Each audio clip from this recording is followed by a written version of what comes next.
Good morning, friends. Welcome to Success Tree classes. Well, this is an India Yearbook 2016 series that we are going through, and till now we have done chapter 10, that is till education. First 10 chapters we have done. So if you haven't seen those, go through those videos that have already been uploaded in our Success Tree album there. Now it is the last time going on for you people, as last 1 month is left for you guys to push up your preparation. Don't panic, just remain calm and enjoy the video right now. If you like our videos, you hit like, comment, subscribe to our channel and share our videos as well. It will encourage us to bring more such awesome videos for you people. So anyways, here we go. So today we will do chapter 11, that is energy. So come to chapter 11. Energy you require definitely for industries, so for economic development, and you cannot imagine a day without power. So it enhances, it improves the quality of lives of the people. So for both purposes you need energy. Now let's see what's the different sources of energy and their contribution to our installed power capacity.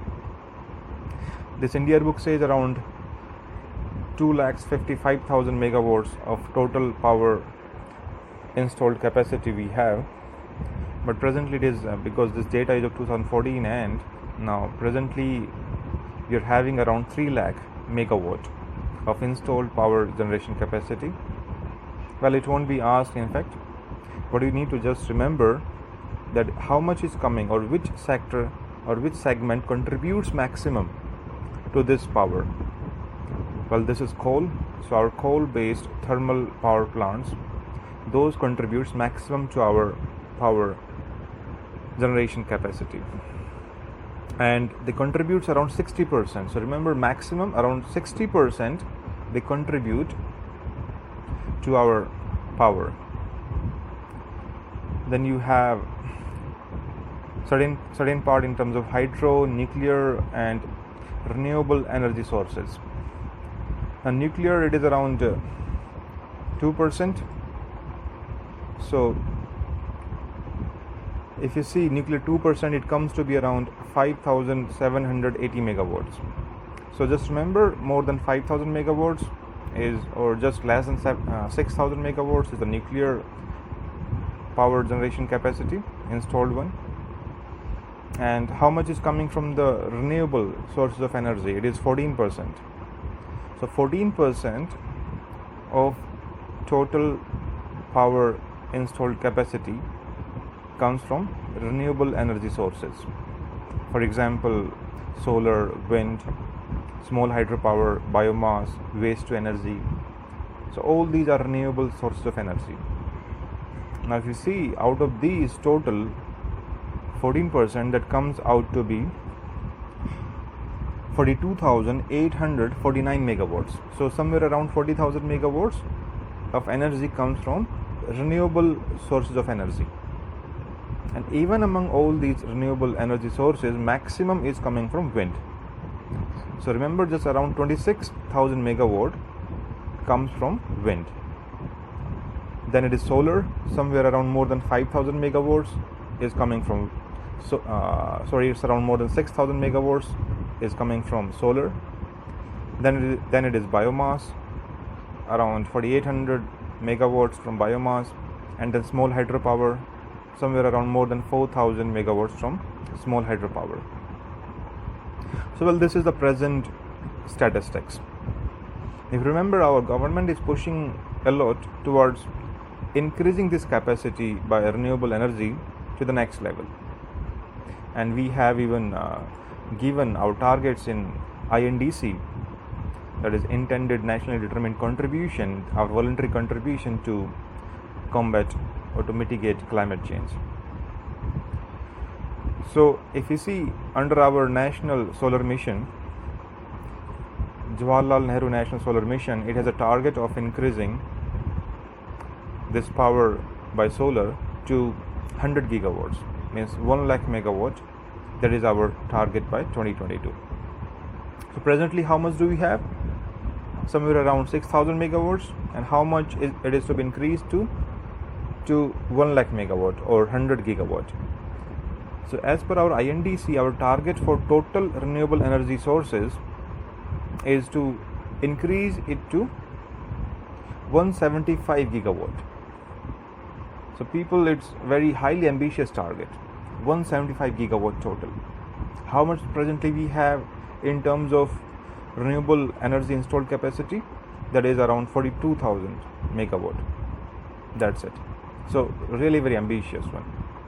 And despite the fact that we lost our case at WTO, that US dragged us to WTO regarding domestic sourcing requirement in the solar one, if you remember that, solar panels and all. So if you just bifurcate or just segmentize these things in the target, 175 gigawatts total. Remember, out of this 175 gigawatt, 100 gigawatt to come from solar, then 60 gigawatt to come from wind, then 10 gigawatt to come from biomass, and 5 gigawatt to come from small hydro. So this is how do you club it as 175 gigawatt. So presently, how much do we have in wind? 26,000 megawatt. How much it is to be increased to? 60, right? So to the 60,000 megawatt or 60 gigawatt. Anyways, come further, we have ultra mega power projects. Now just remember, what do you mean by ultra mega power projects? Well, these are coal based ultra mega power projects, and the statistics you need to remember is 4,000 megawatts of capacity. So minimum of 4,000 megawatts or more, these will be ultra mega power. What's the objective of this? To ensure cheaper tariffs. How cheaper tariffs? By going for economies of scale, means large scale production, and also to go for EG clearances, for example, in principle environmental clearances, going for captive mining blocks. So fuel by captive mining blocks.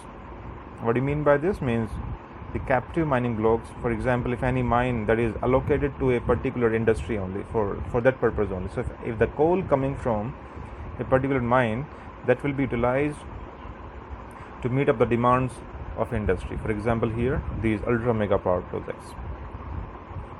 So these things that will go for a more simplified process, tariff based competitive bidding route, using the super critical technology. Super critical technology, it means increasing efficiency. So once you increase the efficiency, it automatically reduces the rate of tariffs or cut down the cost of electricity generation. It also helps in reducing emission as well by increasing efficiency. Well, there are 4 ultra mega power projects that are under development stage. Now these 4 UMPPs are, you just remember name of certain places if you can do so. That is Sasan in MP, Mundra in Gujarat, Krishnapatnam in Andhra, and Tilaiya in Jharkhand. So 4 UMPPs at which places? Go through them once again. Sasan in MP, Mundra in Gujarat, Krishnapatnam in Andhra, Tilaiya in Jharkhand. So are you able to remember them? Right, so shall we go ahead? Now come to rural electrification. Now the schemes that are given in this, you can skip them. No need to go through them as these are old ones. Now there is Rajiv Gandhi Gramin Vidyutikaran Yojana. Even no need to go through this scheme because now it won't be asked. The scheme that can be asked is Deen Dayal Upadhyay, because we have seen so many schemes. The name either have been changed or they have been restructured into some another by the name of Deen Dayal Upadhyay or Shyama Prasad Mukherjee, like this one. Right, so here in this case, this Rajiv Gandhi Gramin Vidyutikaran Yojana, now it has been subsumed or structured into Deen Dayal Upadhyay Gram Jyoti Yojana. So that is important for us. So Deen Dayal Upadhyay Gram Jyoti Yojana. So the basic purpose, the government announced that to ensure to ensure 24/7 electricity supply by 2018. So 1st of May so it said once it announced, so in these 1000 days, the government announced that we will ensure 100% or electrification of all the villages and 24/7 electricity supply to all the rural areas. Every habitation has to be electrified. So the time period that ends into 2018 by 1st of May. Right. So how it is to be achieved? Going for certain components, for example, feeder separation or feeder segregation. So separate feeders for household and agriculture purpose. Going for smart metering. So these are certain ways by which this electrification is to be achieved. Now we just go through. I have made up certain notes regarding this. So we can find this in energy section, and the page is power. So here it is. You can go through it once you are watching the video. That is Deen Dayal Upadhyay Gram Jyoti Yojana. You see the objective: round the clock power to rural households and adequate power for agriculture. So 24/7 uninterrupted quality electricity to all parts. Now how it is to be achieved? By rural electricity segregation, where separate feeders provide agricultural and non-agricultural consumers. So means agriculture and household consumers. So separate feeders for them. So it focuses on feeder separation. We have seen this, and strengthening of sub-transmission and distribution infrastructure, including metering at all levels in rural areas. So sub-transmission and distribution infrastructure that has to be strengthened as well. See the components: feeder separation, strengthening of sub-transmission and distribution network, metering at all levels, then going for microgrid and off-grid distribution network and rural electrification.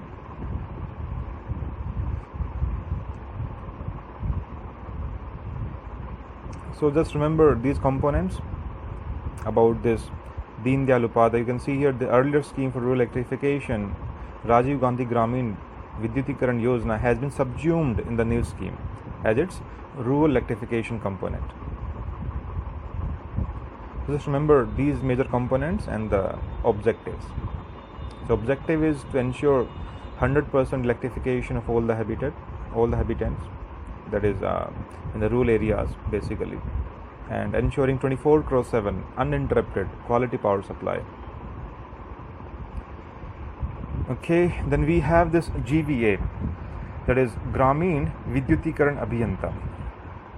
Now what do you mean by this? Well, it came certain time in certain articles in Hindu, or if you are very much updated with what are happening in power sector, then you should be aware of this.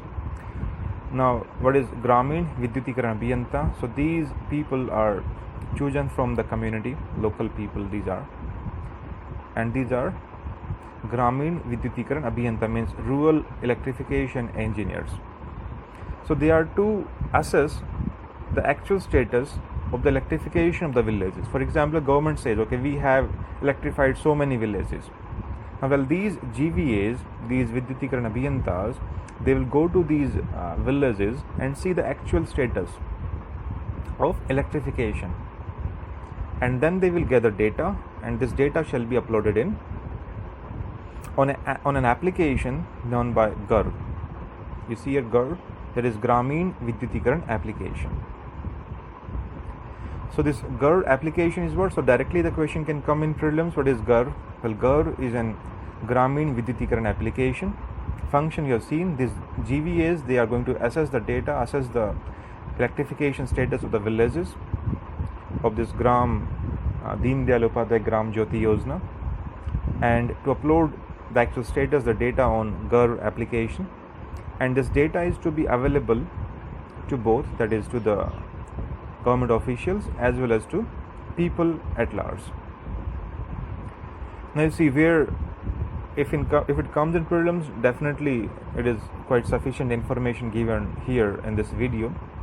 If it come in mains, or it won't come in mains directly, definitely, but if question comes regarding power sector, right?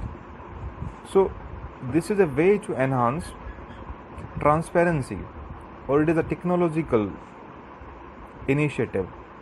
So GAIL application, you see the data, first of all, certain people, they will see through it whether the actual work is going through as per claimed by the government or not. And people at large, the data shall be available to them through this application, so it will be in public domain. So it brings transparency in government functioning, and so people, they can see, okay, bhai, this is not so much how much you claimed. So ultimately it puts pressure on the government as well. It keeps government on toes, so it ensures accountability as well. So whenever you bring transparency, it has the attached string of accountability along with it, right? So you can use this somewhere in GS paper in mains, if it comes in or you can say use of technology based initiative to go for enhance the governance. So this is the e-governance. You're using the ICT based tools to ensure more efficient, more effective, and more people friendly or more people proactive government. Next, Vidyut Prabha. So this is another initiative of our present government to bring transparency, to make people, because see, once you give more and more information to people, people get empowered. And once people have the information at their disposal, they know what their rights are, they know what their entitlements are, they can demand from the government. So it is a way of empowering the citizens, it is a way of empowering the people, common people.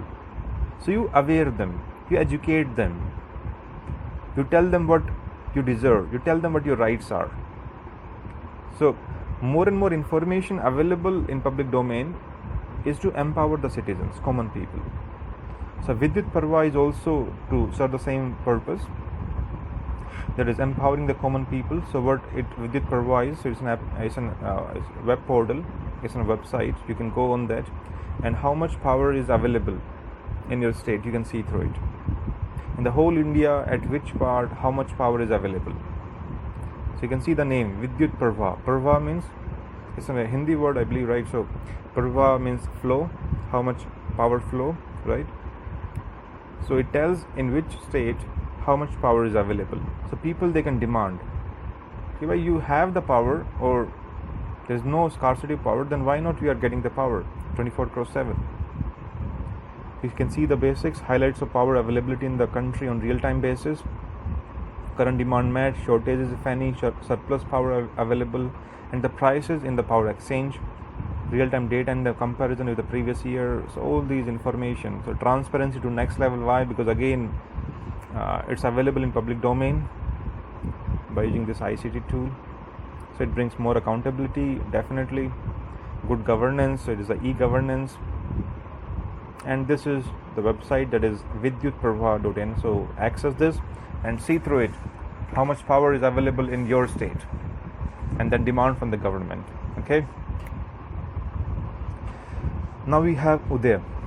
It is very important scheme. This is Uday, and I believe a question can be asked from this in prelims or in mains. Uday is Ujjwal Discom Assurance Yojana. So it is to revitalize the loss-making power discom companies of states. So actually what is happening is, because of inefficiency in their operations, these power discoms, they had been coming under losses. And these losses kept on accumulating. So once these losses kept on accumulated, now it is becoming financially unviable, economically unviable, and they are under financial strain. So the government thought of giving them another chance to start on a clean slate. So here there was a tripartite agreement between central government, state government, and the power discom companies. And the central government asked the states to take 75% of the debt of the discoms.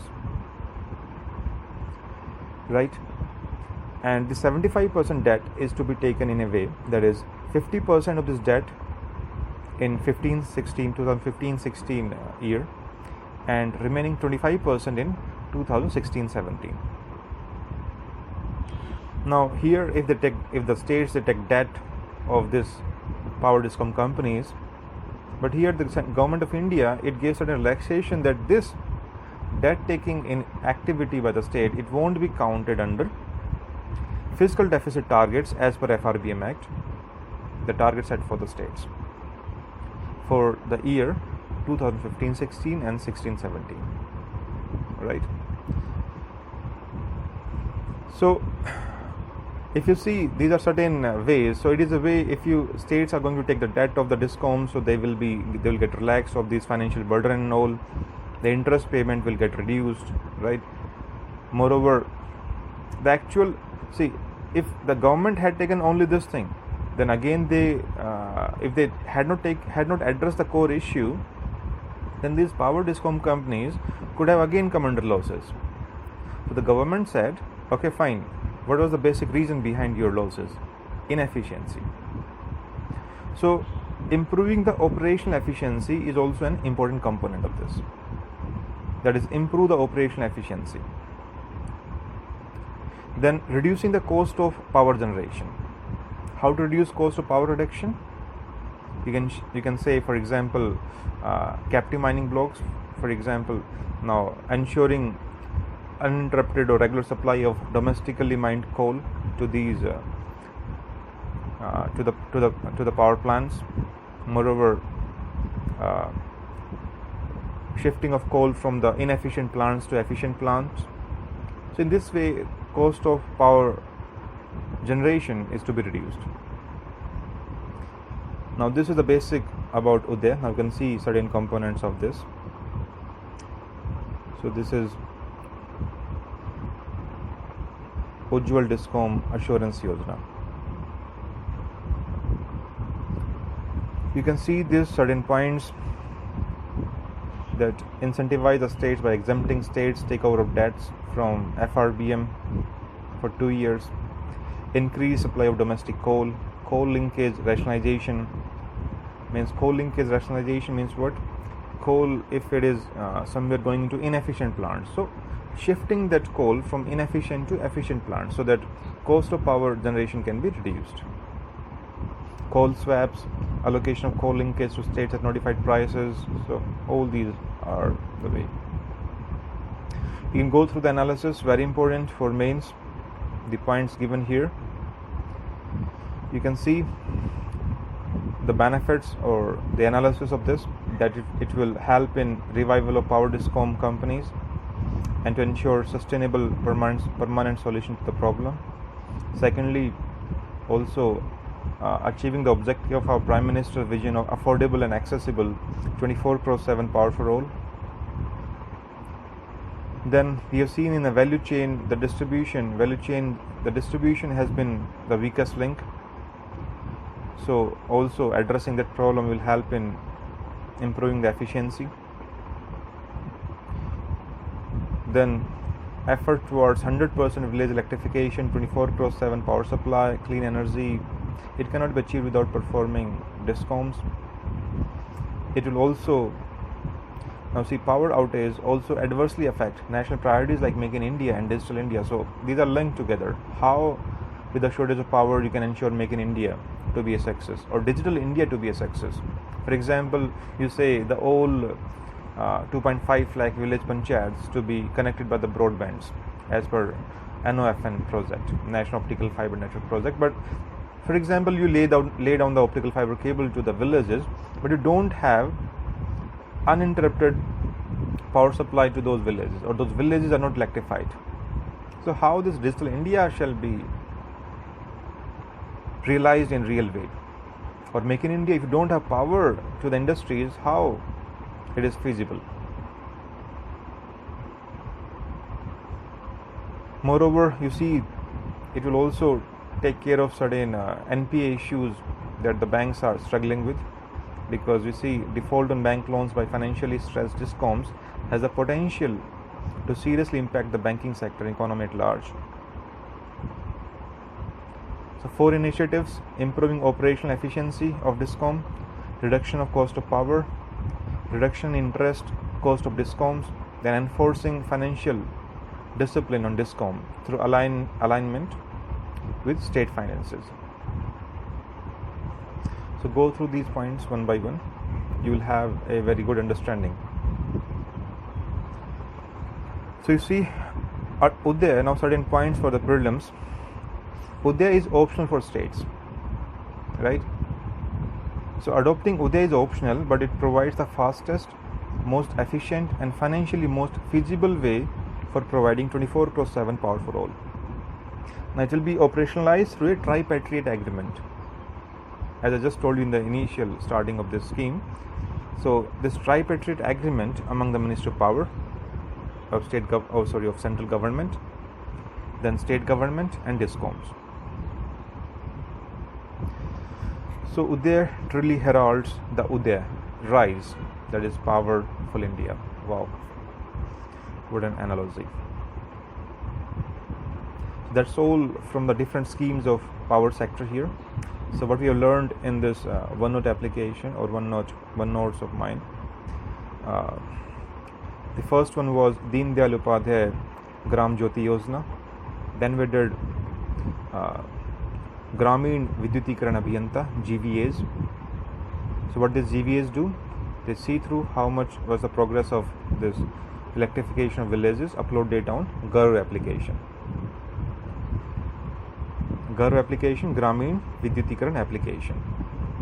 Then Vidyut Parva, it tells, so initiative by Ministry of Power, it tells about the people or how much power availability in their states, the prices at the exchanges, all this information. And then finally Uday, that is Ujjwal DISCOM Assurance Yojana. That's all. Now coming back to India Yearbook.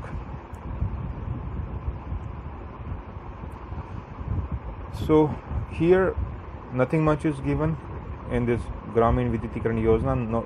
No need to read through it. Just go through whatever we have done right now.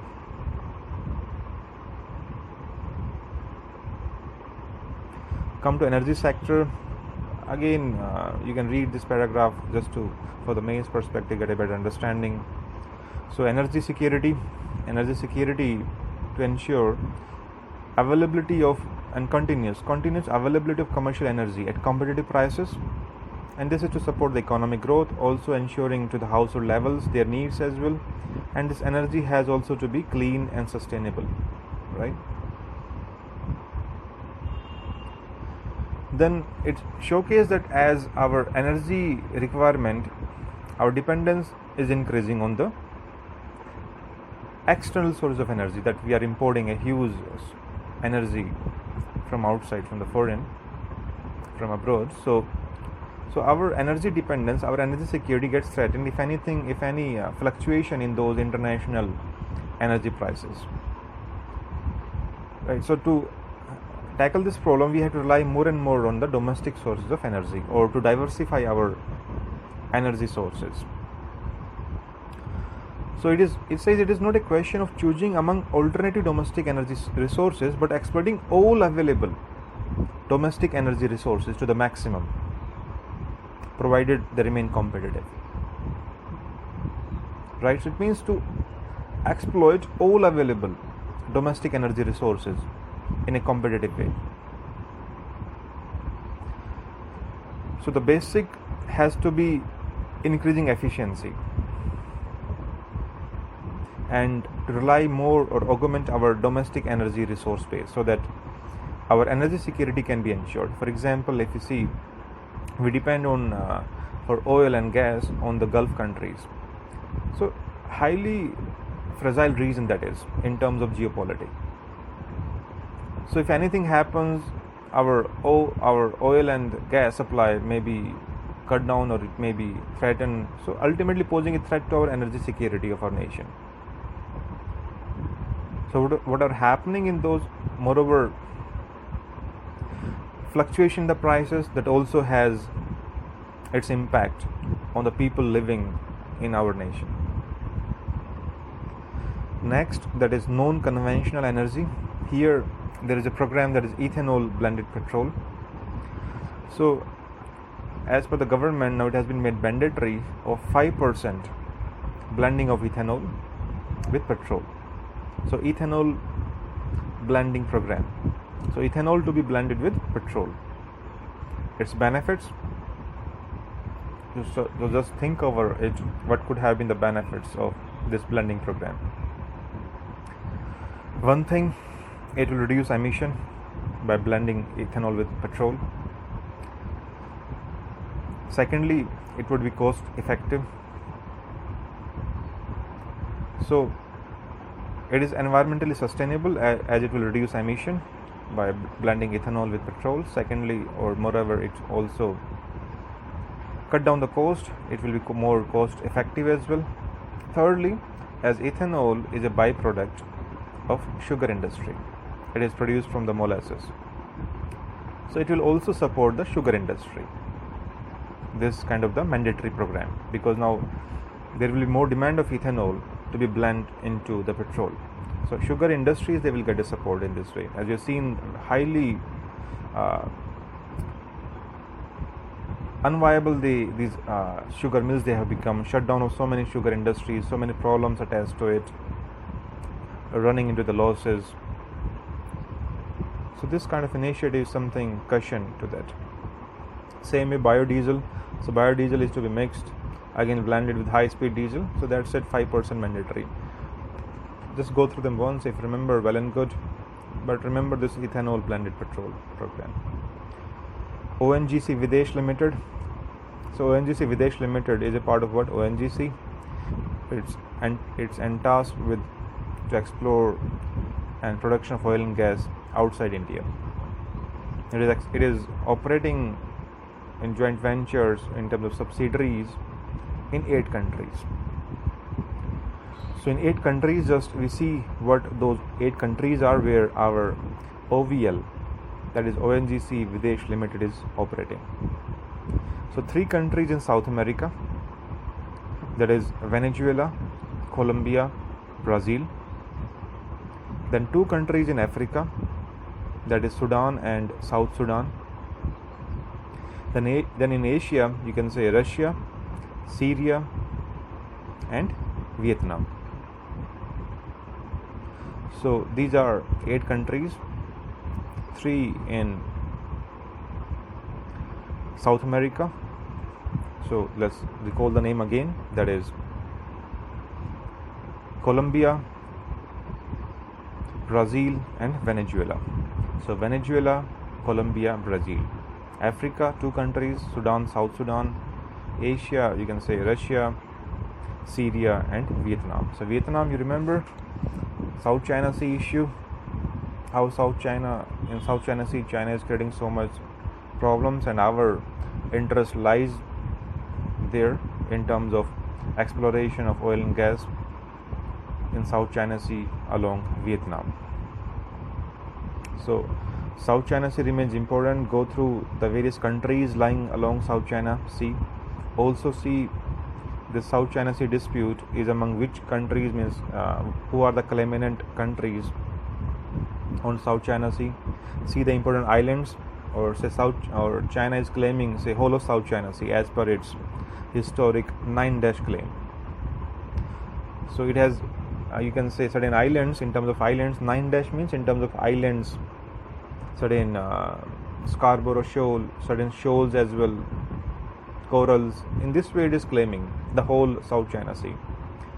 So the important islands there in South China Sea as part of China's 9- policy, that is Parasol Island and Spratly Island, and there is Scarborough Shoal.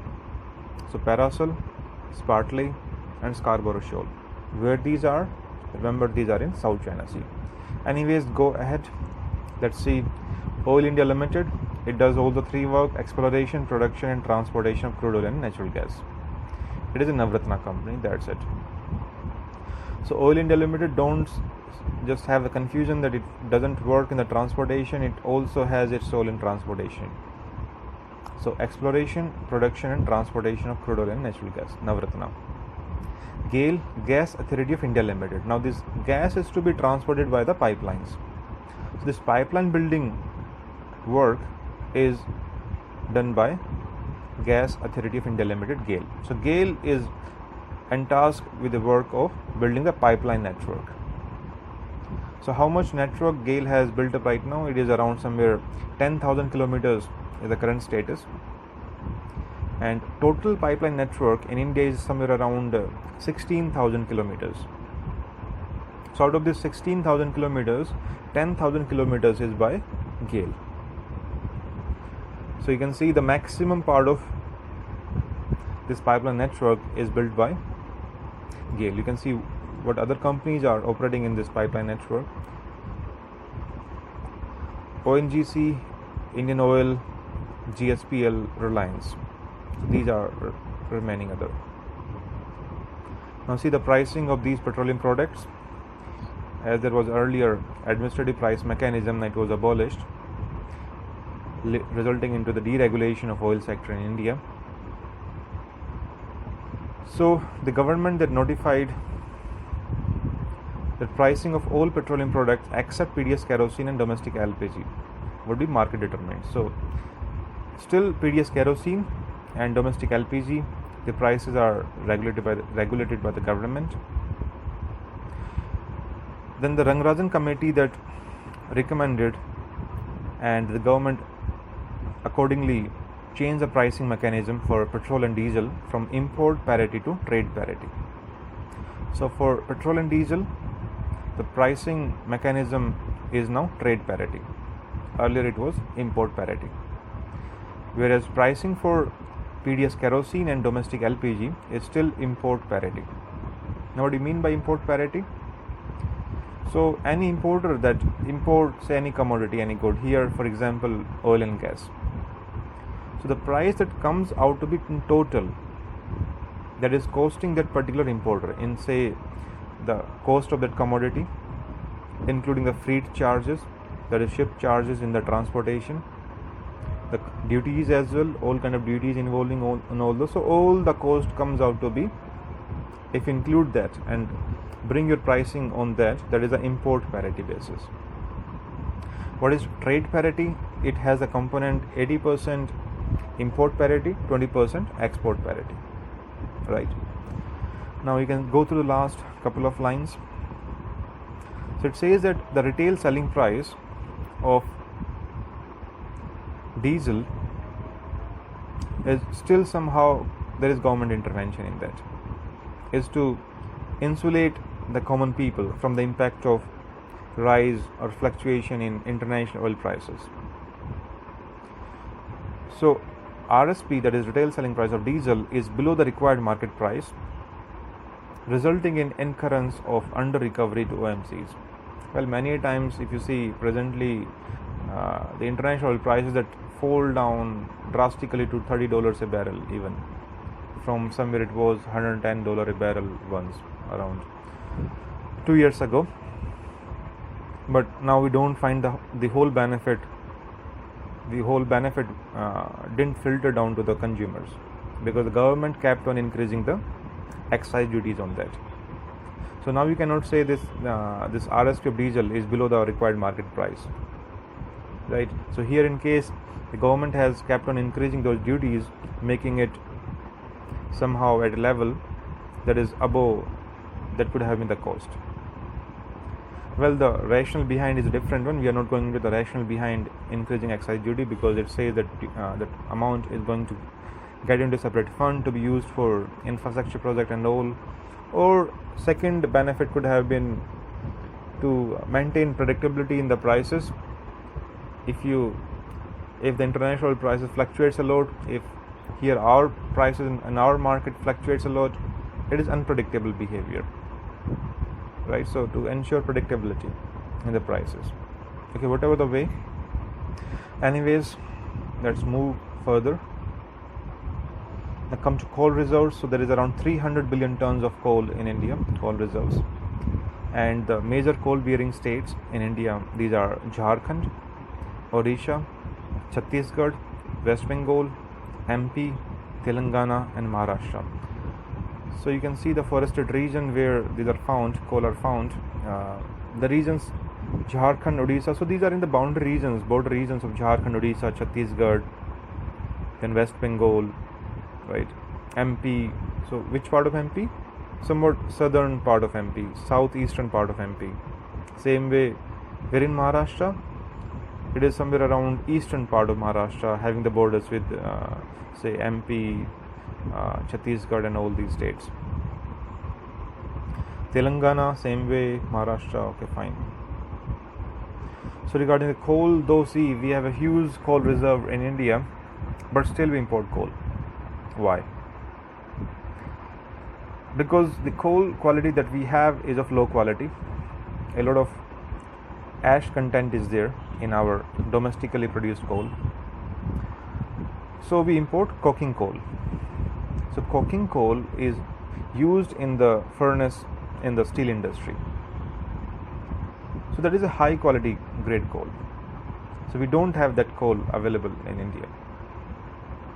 So like bituminous, anthracite, these are high quality coals, whereas lignite and peat, these are low quality coal. So last year a question was asked, which of the following components of steel industry are imported, or like this kind of question was. So one of the option was coking coal. If you knew it, like coking coal is a high grade coal, we don't have this much of reserve, or we don't go for the extraction of this one, so we rely of importing coking coal, and basically we import it from Australia. Lignite, also type of coal it is, definitely a low grade coal. You can see where it is found in Tamil Nadu, then Rajasthan, Gujarat, Kerala, West Bengal, Jammu and Kashmir and UT of Puducherry. So go through the names once again where lignite is found. Tamil Nadu, Rajasthan, Gujarat, Kerala, West Bengal, Jammu and Kashmir and Union Territory of Puducherry. Coal India Limited, Maharatna company it is. So earlier we went through Oil India Limited, that was Navratna, Coal India, Maharatna. Now which companies are Maharatna and Navratna, we'll go through them once in a chapter in India book itself, so no need to worry about it. Come to power from renewables. So here you can see a highlighted point, that is National Clean Energy Fund. So this National Clean Energy Fund, what this fund is actually, so India imposed coal cess. So it is a kind of coal tax, or say carbon tax, for example. So coal cess, so for every ton of coal utilized, there is a cess imposed over it. And this money, this cess, it comes into this National Clean Energy Fund. And all this amount, this fund, is utilized for the promotion of renewable sources of energy. Now, how it is important? Definitely from environment point of view, it's important part in your syllabus of environment and prelims. In this budget of 2016-17, this current budget, the name of National Clean Energy Fund, it has been changed to National Clean Environment Fund. So what is the name of fund? Right now, as per the budget, it's National Clean Environment Fund. Okay, and the coal cess, it has been doubled from the last year. Last year it was 200 rupees per ton, so it has been doubled from 200 to 400 rupees per ton. Right, so for the prelims, this is well and enough from this National Clean Energy Fund. Whereas for mains, you can see how it is beneficial. It is beneficial in the way, for example, first of all, as you put coal cess, you put tax, more and more tax over coal-based energy. So the fossil fuel-based, the carbon-based energy, that will be discouraged. People will be discouraged because more prices now have to be given to use those conventional, those non-renewable sources of energy, the coal-based one. Now the same amount is utilized in where? That is used in promotion of renewable sources of energy, right? So now it is trying to bring parity in the prices. Now already the renewable sources of energy, these are highly costly, highly expensive, these are. So giving them support in the research and development, increasing efficiency in those, cutting down the cost of those renewable energy sources, so that cost can be cut down, so that it becomes affordable to the people, and to bring a parity between both, that is renewable and non-renewable. So promotion of renewable energy sources is done by creating such kind of fund. Then this is first Reinvest, that is Renewable Energy Global Investors Meet and Exposition 2015. So it was held in India, in Delhi. So New Delhi, this Reinvest. So question can come directly, what is Reinvest? So Reinvest is a meet of what? The investors to invest in renewable energy sector. So global investors meet, so to attract investment in the renewable energy sector in India, so to showcase the potential that India has to the global investors, so that more investment can flow in India in renewable energy sector. You can see this Jawaharlal Nehru solar mission, we have done this already, right? The target is how much? The target is 100 gigawatts, that is 1 lakh megawatt by 2022, as per this Jawaharlal Nehru National Solar Mission. Nothing much has been given in this particular paragraph, just remember the target. And very interestingly, the objective, one of the major objective of Jawaharlal Nehru National Solar Mission, if the statement comes, for example, the objective of Jawaharlal Nehru National Solar Mission is to make India a world leader in solar power generation. Correct or incorrect? As from the face value, it appears world leader in solar power generation. Maybe not. But no dear, this is the correct objective. It is the objective of our National Solar Mission, to make India a world leader in power generation, solar power generation, right? And then further to disseminate this kind of research, development, information to the lower levels of the government units, decentralization to the states and all these things, right? So just remember these couple of things, that we are going to be the world leader in solar power as per this National Solar Mission. Alright. Then we have National Biogas and Manure Management Program. So biogas and manure management. So what is to be done? Biogas is to be generated from where? From the organic waste. So the biodegradable organic waste, it is to go through anaerobic decomposition. So this anaerobic decomposition leads into the generation of biogas and biomanure as a byproduct, right? So it helps in energy generation in terms of biogas. Moreover, biomanure is produced to promote, you can say, organic farming, right? So my question is, if the organic waste went through anaerobic digestion, what all gases are produced? Or biogas is what? What all gases come under this? Or what all gases are produced with anaerobic decomposition of organic waste?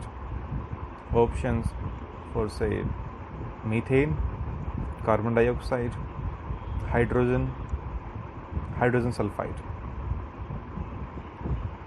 Well, methane is a major component, so major part is methane, but all these gases are produced: methane, carbon dioxide, hydrogen sulfide, right? So remember, anaerobic decomposition, all these gases are produced, methane remaining the major one.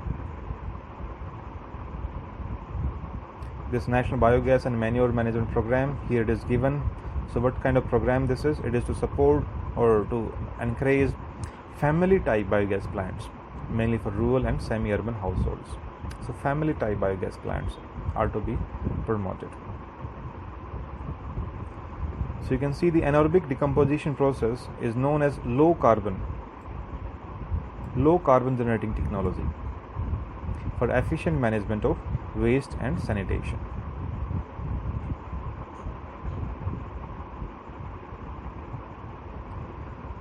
So that's all from this chapter number 11, that is energy. Next time we'll bring a video on next chapters. Environment remains very important chapter. I will not do it today itself along with this energy because it will take a time, and we'll do this environment in detail as it is important part of your prelims syllabus, right? So that's all for today.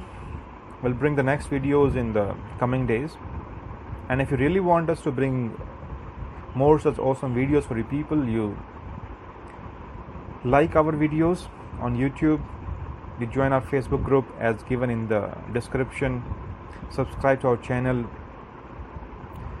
you share our videos so that you spread the word regarding it. More and more people get benefited from this, but we commit to you that will cover up the whole India book, right? So you can rely on this, you can rely on our videos, you can enjoy watching our videos, and keep calm in this last 11th hour. It is going on, only 1 month is left. Don't panic, keep calm, keep on doing the revision of your basic stuff. If you are not doing any test series, start doing that right now. Don't wait just when you complete syllabus, when you revise syllabus, then you start doing the test series. No, it won't work out. Start doing it right now. Do at least around 20 tests before going to the exam, along with the revision of those explanations. Only one time may not help out, even revision of those. Anyways, see you soon. Thank you. Bye-bye.